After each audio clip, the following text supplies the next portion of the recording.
बात करेंगे एक यूपी पीसीएस के क्वेश्चन में जो जीएस 3 का है और 2020 में आया हुआ है। इसमें क्वेश्चन पूछा है कि एग्रीकल्चर प्रोडक्टिविटी कम क्यों है इंडिया में, इसके कॉजेज बताओ। कॉजेज पूछ रहा मतलब चैलेंजेस पूछ रहा, मतलब वे फॉरवर्ड देना, सोल्यूशन देना मस्ट है। आगे बढ़ते हैं। अब इस क्वेश्चन में ये है कि हम एक अच्छा सा इंट्रो देंगे, कुछ कॉन्ट्रास्टिंग सा, जैसे कि 17% ही जीडीपी का दे रहा है बट एम्प्लॉयमेंट कितना कर रहा है, 45% कर रहा है। और एक और इंट्रो हम लिखा सकते हैं कि 353 मिलियन टन फूड प्रोड्यूस हो रहा है बट 22% लोग फिर भी बिलो पॉवर्टी लेवल में। बिलो पॉवर्टी लेवल समझ रहे हैं, मतलब एकदम गरीब है। ये तेंदुलकर कमेटी ने बताया था। तो ऐसे करके कुछ कॉन्ट्रास्टिंग है, तो सर्विस सेक्टर को आप देख लो कितना एम्प्लॉयमेंट दे रहा है, कितना परसेंट जीडीपी का आ रहा है। ओवरऑल ऐसे कंट्रास्टिंग सा देके हम इसका इंट्रो तैयार करेंगे।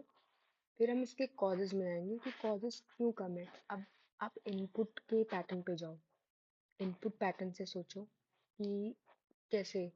अभी जैसे कि मैंने तो पहला पॉइंट पॉलिसी लिख रखा है बट आप अपना दिमाग चलाओ कि सबसे पहले अगर हम सीड जो होता है, सीड हमारा जो सीड है ना, वो हम जो 90% तक होता है या 80% तक अप्रॉक्स, जो पुराना हमारी खेती होती है उसका बचा के रखते हैं, वही सीड हम दोबारा यूज़ करते हैं।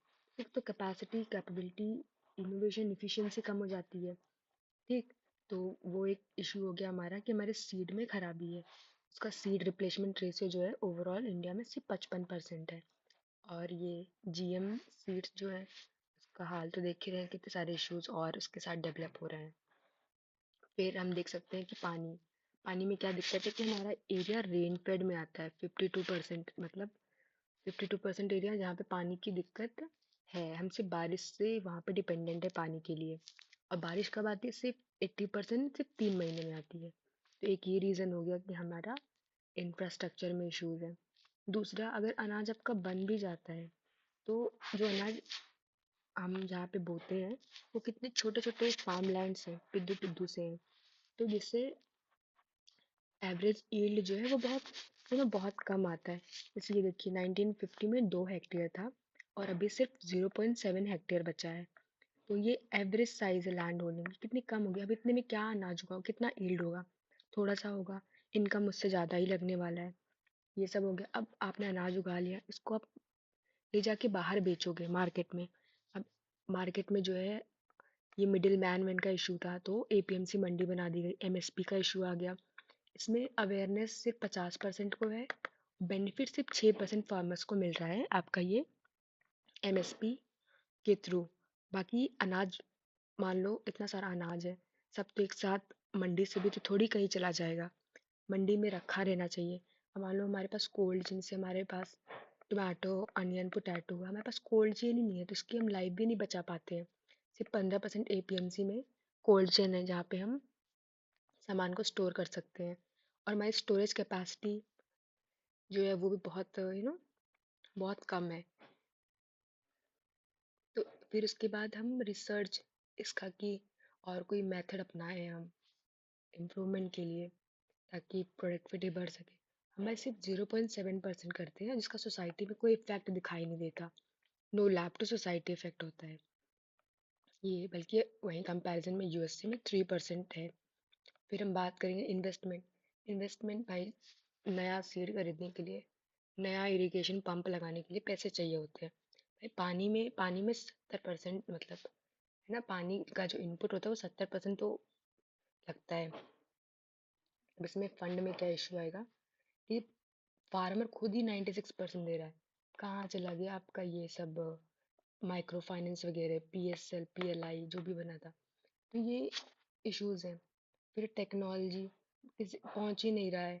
अगर फर्टिलाइजर देख लो कितना लोग यूज़ करते हैं, इतना सिर्फ करना था 4:1, लोग इतना इतना यूज़ कर रहे हैं। यूट्रोफिकेशन, बायोमैग्निफिकेशन, लीचिंग वगैरह, ना जाने क्या क्या दिक्कतें आ रही हैं।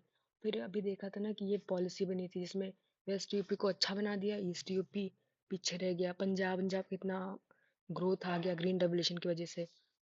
तो ये पॉलिसी इश्यूज भी हैं जो कुछ आती हैं। अब हम वे फॉरवर्ड में क्या लिखेंगे, क्योंकि चैलेंजेस तो इतने सारे हैं।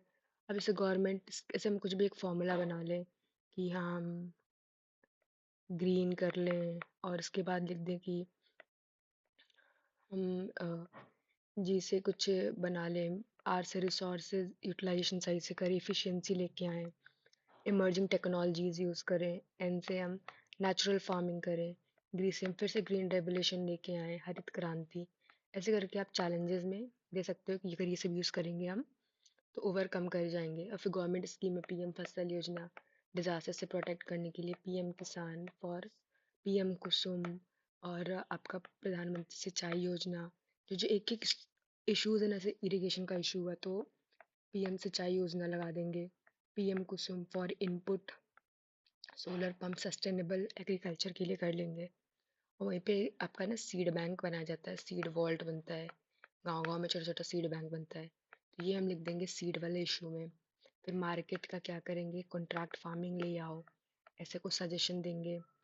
बाकी मंडीज में रिफॉर्म करो अपने, ये सब चैलेंजेस और सजेशन देंगे। और फिर एक अच्छा सा इंट्रो लिख, सॉरी कंक्लूजन लिख देंगे। ये एक फॉर्मूला बना सकते हैं कि सब यील्ड कम है इससे सब्सिडी बढ़ेगा, क्योंकि 2 लाख करोड़ हम फूड सब्सिडी पे इम्प्लीमेंट करते हैं और 1.6 लाख करोड़ हम फर्टिलाइजर सब्सिडी पे खर्चा करते हैं, जिससे फिजिकल डेफिसिट बढ़ेगी। इसमें ग्रोथ है, ग्रोथ अप्रोच अपनाएंगे। ऐसे कंक्लूजन में बताया था ना कि कुछ बना के लिख देंगे कि हम ग्राउंड वाटर को सही से रिजुविनेट करें, renewable energy, organic farming, women centric चीज़ें लेके आएँ, टेक्नोलॉजी ओरिएंटेड हॉर्टिकल्चर थीम लाए ताकि फार्मर का इनकम डबल हो। ये सब कुछ इम्प्लीमेंट करेंगे तो हमारा प्रोडक्टिविटी बढ़ेगा। आई थिंक ये इंक्रीज होगा, इंक्रीज फिजिकल डेफिसिट होगा।